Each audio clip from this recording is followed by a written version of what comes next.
Free.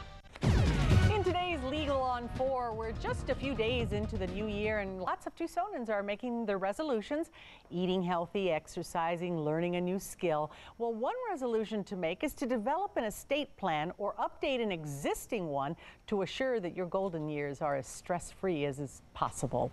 Our legal contributor, Craig Wisdom, joins us now. Now, this is kind of scary. You sent me this statistic, this fact, actually. 2008, a poll was commissioned by AARP on end-of-life issues. Less than half of the 1,000 respondents had addressed the elements of estate planning. And you know, to be honest with you, I'm not sure I trust it's that high. Yeah. There may be more, that people might not have been completely honest, because it's probably one of the easiest things to put aside. But do you think it's because people just don't want to talk about issues like that? I think it's a combination of things. It's nothing, you never have to deal with it until it's too late. Right. And it's normally not the most fun thing to take care of in your life and such, and it's not even one of those things that's going to have an immediate impact one way or another.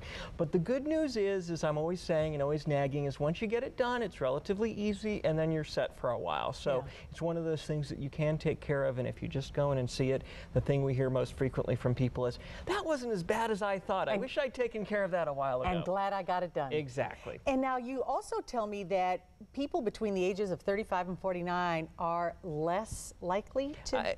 Yes, and I mean, I think that's obvious, and again, I was surprised perhaps even that a third of the people actually had documents in place, and suspect it might be less than that. But obviously the same things apply, the same reasons people might not get it done, and from their point of view, there may be even less incentive and less likely that they're going to need it. Okay, and you say that the planning of this kind of stuff should involve several people.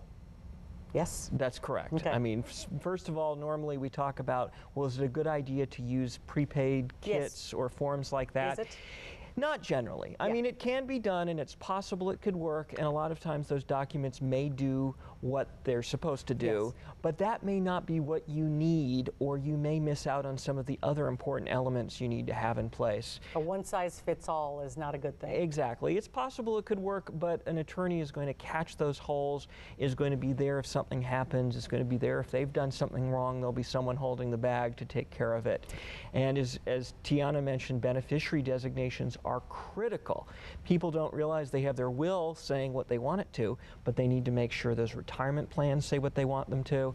They need to make sure their life insurance beneficiary designations are correct, because those accounts are going to go to the person named on the beneficiary designation, not their will. And if you haven't updated it and you don't want that person. Exactly. And finally, in the 30 seconds we have left, preserve your assets. It's important.